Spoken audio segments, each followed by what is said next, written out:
Hey everyone, so I am back on my channel.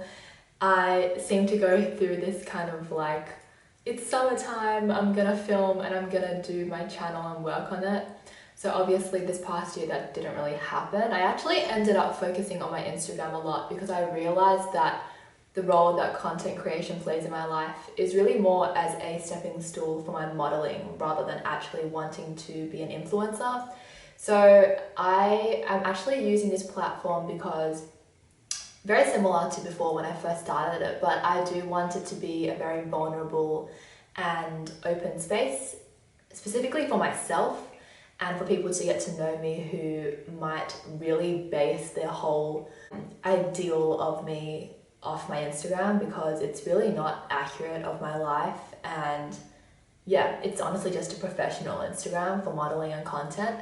So I wanted instead to make this my space where we're going to keep it small. I'm not like looking to make it big here or anything, and to just maybe have a few guests come on here and talk to me and do some topics that you guys want to do, and finally get through the list of videos I have had in my laptop for I think a couple years now. And yeah, so this specific video is about my transition from school to uni, and this isn't a topic I thought of, although it is a good one. It's actually one that my friend suggested last year. I remember posting this Instagram story and just saying, give me video ideas. I didn't state that I actually was going to make a channel at the time, and this was one of the suggestions. So today I've written on this piece of paper just some quick notes, because I feel like if I just go in and try and gabble on, I can't really. Even though I actually like public speaking and I've definitely done countless impromptu speeches or things, I don't think I can clearly articulate my words about like deep topics. I'm just gonna start off with like what my life was like before uni and leading up to it, because maybe you don't know what I study or what I studied. I actually finished my last final yesterday. Yeah, yesterday only. So I studied. So before uni, I actually went to the same school my whole life. I just want to put a disclaimer out there that not everyone's experiences are going to be the same as me. Or maybe you'll hear something that I'm saying and be like, that hasn't happened to me yet, or whatever. I was very, very like innocent and kind of like sheltered. And the thing is, I thought I wasn't sheltered just because I have always had friends from outside of school, especially from about the age of 13 onwards. I really wanted to mingle with just people in general because I was always very sociable. So I was like, oh, I've been to this school my whole life and I actually know like a lot of people from outside of school. Surely I'm not sheltered. I've been exposed to so many different people in my life. But then I realized, and it took me so long to realize this, I think I was about 19 when I did, but I did realize that everyone who I was meeting was just like a friend of a friend of a friend of a friend. So obviously they're still somewhat similar. They're not like different. Well, I really loved my school. I actually missed it a lot in the year after school, so in my first year of uni, just because I worked there as a mentor. I also, had to actually be back on the grounds and be walking through there and stuff, and it was kind of weird because people would recognize me, but I was like a teacher. I really missed it because, first of all, that first year of uni was generally the worst year of my life. So I missed the familiarity and the comfort of school. And yeah, now I can safely say that at 21, I don't miss school anymore. Like, I've moved on from that time of my life and I can just look back on it fondly. I went through all 14 years of my schooling there, really enjoyed it, have barely any complaints. And I guess that's almost the problem. It's that my life was so perfect. So I can only think of a couple issues that I had during this time of my life. The first one was family issues, and the second was being very demotivated and not actually knowing how I best studied. So the second one is obviously more school related. During the HSC, I remember feeling very depressed and slumpy, but not in a lazy way. It was in a way where I just couldn't actually bring myself to study just because I was so out of it. I was like, what's the point? I'm not going to get my ATAR. I hate my subjects. Why did I choose them? And I just had no idea what best way to study for myself. Since I was 15 years old, I've been researching uni degrees. I decided to settle on UTS business because when I thought about the kind of degree I wanted to do, I thought I want to do something to do with media design and communications. which is what I do, I guess, as a hobby or a side hustle. But then I want to do it from a corporate perspective, so I chose UTS Business instead of a communications media course. However, those were my preferences. So I ended up going with firstly UTS Business, and then if I didn't get into that, I would have gone to UNSW to do media PR advertising, which I think is quite a popular degree. And if not, then I would have done UTS event management because I was also interested in that. If not that, I would have done public communications, and I would have chosen the PR or advertising side. So I think you can choose either. I can't remember which one I would have gone with back then. And then my last choice was UTS journalism. So I basically was just so demotivated. I didn't even know I was going to get into uni because I was just like, I feel so just blah, like what's the point? And I really wanted to have fun. This is just like a notion I've had about life ever since I was young. And so in year 12, I was like, above all else, this is my final year of school and I really want to make it count, and I don't want to look back and think that I didn't have fun. So I was forced by my parents to miss a few parties and events here and there, but for the most part, I still did all the things I wanted to do. Like I participated in all of our school events where year 12s were like, you know, the stars of them and stuff. And the funny thing is that like my only mental breakdown all throughout the HSC year was about this competition we have at school called House Choir. Like year 12s have to lead it and they have to basically conduct a choir. And this is like not a trained choir. This is like everyone from years 7 to 12 is like forced to sing.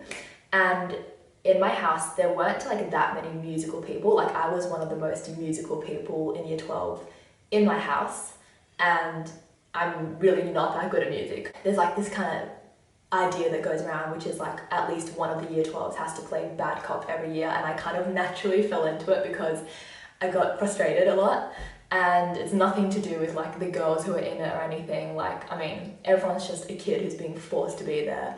But I did get quite mad and frustrated in that period.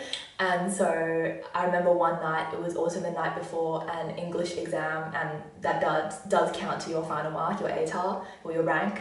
And I just lost it like at my dinner table, and my parents were like, why is your school making you do this? But yeah, I literally did not have a mental breakdown about the actual HSC. I am very different to who I was back in school. So at this time, I was a very like chill person, or at least I wanted to be. And I would always just say to myself, just trust God, like look at your life. The only problem you have is worrying about your ATAR, like what a good life you have. When I went out of school, I unfortunately did not get the ATAR I wanted, even with my 5 bonus points from getting a band 6 in English, did not get me into my degree. However, because I just thought, look, a uni is a business, they're gonna still want me to enroll and they're still gonna want my money. And so that's why I left UTS Business as my first preference, and I did get in. So I was so happy. I knew that that was just God's blessing to me. I did not deserve it at all. That's how I got into uni. The first thing that I want to say is that your life will change and you'll be shaken up in every direction possible. For me personally, it might be a little bit different, but as someone who didn't go through anything too hard during school, going into uni and going into my adulthood was a giant like bam, like get out of this perfect world you have, you're gonna feel like dying from now on. And maybe some people can relate, maybe some people can't. But as I said, I was quite sheltered before. And so this is actually not to do with uni itself. I actually love UTS and I actually really enjoyed my degree besides the first year, which we'll go into later. But basically in my first year of uni, I just remember feeling like I just lost this huge part of myself. And I think I would label it as innocence. Like there were so many things that I wouldn't expect myself to do that I was doing, and so many things that I was opening myself up to where I was like, what is going on? Just to name a few things, my family issues that I had persisted and got worse. I also got a partner, my first one, and I'm still dating him to today. I failed a quarter of my subjects in first year. I was, working for the first time, although that was like fine, that didn't cause issues or anything. But yeah, there was like a bunch of huge shocks for me. And so about the first year failing thing. So I, as I said, wanted to do business since I was 15, and I never really looked into the course outline for some reason. I just knew I wanted to do it because I wanted to do marketing. So when I got to first year, I was like, wait, I'm doing a business course, so I need to do these general basics first.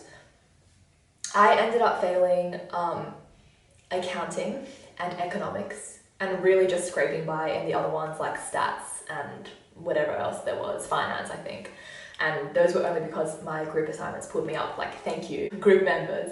Yeah, that was kind of like a mess. I was also going through things like really like mentally, as I said. Like, I don't blame anything or anyone, like it was just me not gelling with those subjects and not having the motivation to study for them, kind of like the HSC all over again. But other than that, I did enjoy my first year of uni. This will be a bit different for anyone who's going to watch this for their future, or to anyone who's just watching because they're curious but they've like finished uni. But I only had 1 year of normal uni, and the last couple of years for me have actually all been online. I think I've gone in for 1 shoot and that's it, which is pretty sad. In second and third year, I started my majors. So I majored in marketing and I sub-majored in events and advertising. So I ended up, accumulating a bunch of the my degree preferences from like the HSC time, which is cool. And I really liked it, so I'm so glad I like stuck it out. Even though I failed those subjects, I didn't think about changing degrees or anything because I knew they were just these basic subjects that I had to pass to move forward. So once I passed them, it was like, okay, like it's fine now. And so the second thing that I have is maybe what you wanted back then isn't what you want now. And I think you have to just like go through life to really learn that kind of thing. I think for the longest time, I thought I wanted to do marketing to be specifically in a fashion firm and have a very Devil Wears Prada, The Intern career, and Hathaway movie vibes. But this year, I've actually been thinking of going into consulting instead. And yeah, honestly, I don't think there's much more you can do with marketing. Like, not that I can think of. You either market in a company or you market in an agency for a bunch of companies. So yeah, there's not really like much else you can do to my knowledge right now. So now I'm thinking more about doing consultancy, and we'll see where that goes. I don't have a full-time job lined up for myself at the moment, but I do plan to look in around a month's time. The third thing is that you are going to naturally become, and you should naturally become, pickier with your friends. For me, I think a lot of the time I just realized how much I've like lost in common with my friends.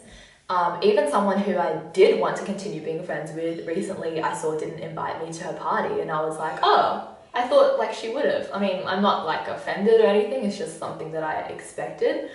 But if she doesn't feel, you know, the same way about me anymore, then that's like her decision, and like I respect that, because I wouldn't want to be invited to her birthday party out of obligation. Like, I would want her to have her closest friends there.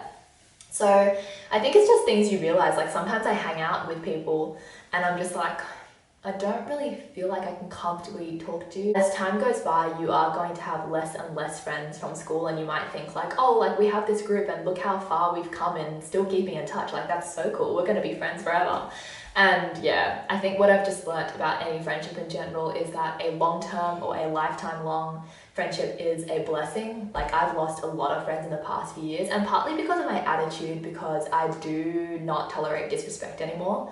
I used to be a lot more tolerant, but I've become extremely like kind of cutthroat, just for my own like well-being. I think you gotta be wise about who you hang out with. And the last thing that I wrote down is everyone is lost 24/7. By this, I just mean that like you might be looking up to people who are older than you. Like, I still do this subconsciously. It's a natural thing where I'm like, oh, cool, like they look like they kind of have it together, at least in this aspect of life. But really, like, they probably don't. I think the older I get, the more I realize that there's no reason to be scared of people who are like 2-3 years older than me, because they're probably just as lost and they probably feel just as like immature and young as me. And like, just because someone's older than you doesn't mean they have to be a role model. I was very much a role model person in high school, and it took a lot of drama in my life to kind of shift that for me. And now, instead of seeing people as a role model and becoming attached to them, same thing when it comes to having like a celebrity idol or whatever, Instead of doing that, I now look at people and just think, what are their positive good traits that I do want to learn from them, and like, yeah, I'll just take those. I won't take them as a full person because you're going to get disappointed. And a lot of people know this. This is just something I wish I'd told my school self. Choose like the good traits that you see in people older than you. Like, they don't have to be older than you, even younger than you. But don't have role models, because you don't want to fall into a trap of almost like idolizing or worshipping someone else, even if it's by accident, even if you think like, oh, they're so perfect in this aspect, or they should be perfect in this aspect. They're not.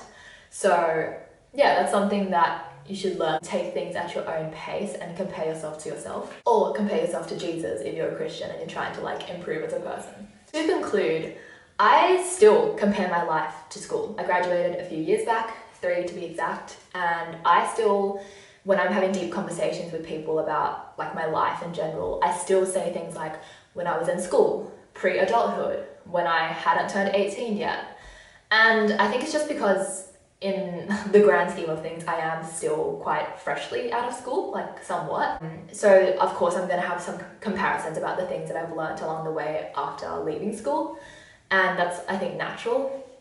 I don't know at what point I'm going to be like, I'm going to stop comparing my life to school. Maybe now that I'm out of uni, I'm going to be like, back when I was in uni. Yeah, that's the thing about different life stages. It's about taking a leap of faith. I think that's with anything, whether it's like going into full-time work or graduating or having a baby or marrying or whatever. I think all of it is that you're going to have some growing pains in every single stage, because I've had some people tell me that their first year of full-time work was the worst year of their lives. So I'm kind of prepared for something like that as well.